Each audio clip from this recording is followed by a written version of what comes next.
We are constantly surrounded by information in today's digital world, but not all of it is accurate. We rely on data to gauge whether something is true or false, but we rarely see this data in its raw form. You can imagine how rows and rows of numbers could be very confusing to interpret. Because of this, we usually use a method called data visualization to present patterns and trends in data more easily. Data visualization is the translation of data into visual representations, like charts and graphs, to communicate the data's significance. However, while this method simplifies the process of understanding data, it can also be used to bend the truth and misrepresent information. One such technique is the process of cherry-picking data. This name comes from the idea that if a cherry picker only picks the healthiest and ripest fruits, it could lead an observer to wrongly assume that all of the cherries on the tree are healthy, even though that isn't the case. This has been observed in the veterinary industry, where vets are more likely to report only the positive trials when testing the responses of dogs, cats, horses, cattle, and sheep to novel drugs, especially when the studies have been funded by pharmaceutical companies. These practices aren't just limited to pets and livestock.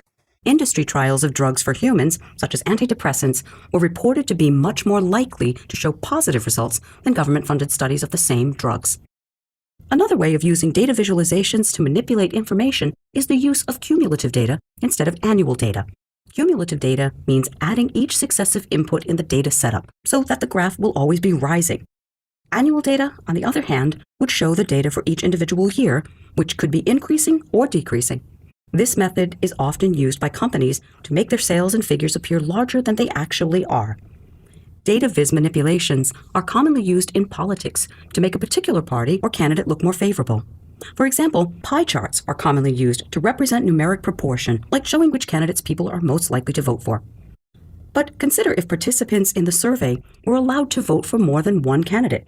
Then you could end up with a pie chart where the sectors add up to over 100%. This is inaccurate because pie charts are meant to show proportions of a whole where each group is distinct and can make it appear as though a larger percentage of voters have chosen that particular candidate. A better visualization would be a Venn diagram to show how many votes each candidate received and where they overlap. Lastly, let's look at bar graphs. Bar graphs can misrepresent data through a manipulation of the scale of the y-axis.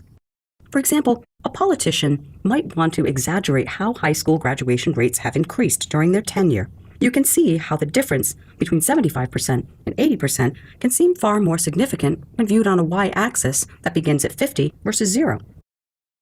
From politicians misrepresenting data to appeal to voters, to scientists cherry-picking data to exaggerate their research progress, data misrepresentation can bend the truth in extreme ways.